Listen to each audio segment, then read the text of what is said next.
آج ہم امت مسلمہ کو آپس میں لڑاتے رکھے ہوئے کہ یہ کرنا جو یہ کرنا یہ کفر ہو گیا، فلانا کافر ہو گیا، دماغہ کافر ہو گیا. خدا را اس کفر کی تہمتوں سے نکلیے. خدا را تمنا حسین کو سمجھیے. خدا را امام حسین رضی اللہ تعالیٰ نے جو تمنا دی ہندوستان کو آگے تبلیغ کرنے کی، سمجھیے اس کو.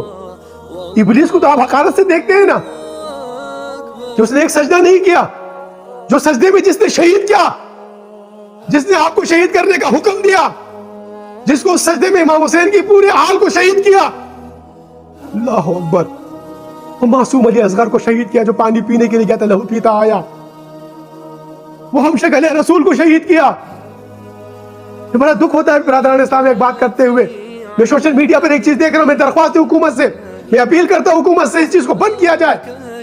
یہ جو کربلا معلّہ کے بارے میں یہ جو فلمیں بنا کے جو ہے نا سوشل میڈیا پہ ڈالی جا رہی ہے، ہم فرانس کے خلاف آواز اٹھا رہے ہیں نا کہ فرانس نے فلمیں بنائی، تصویریں بنائی. یہ کیا ہو رہا ہے پھر؟ یہ فرقہ پرستی میں کیا ہو رہا ہے؟ یہ فلمیں بنا کر جو ہے نا سوشل میڈیا پہ ڈالی جا رہی ہے کہ کس طریقے سے جو ہے نا شام کے میدان میں اہل بیت کی بیویوں کو پھرایا جا رہا ہے. کربلا کی فلمیں بنائی جا رہی ہیں. اسلام واقعہ کربلا فلموں کے واسطے نہیں ہے.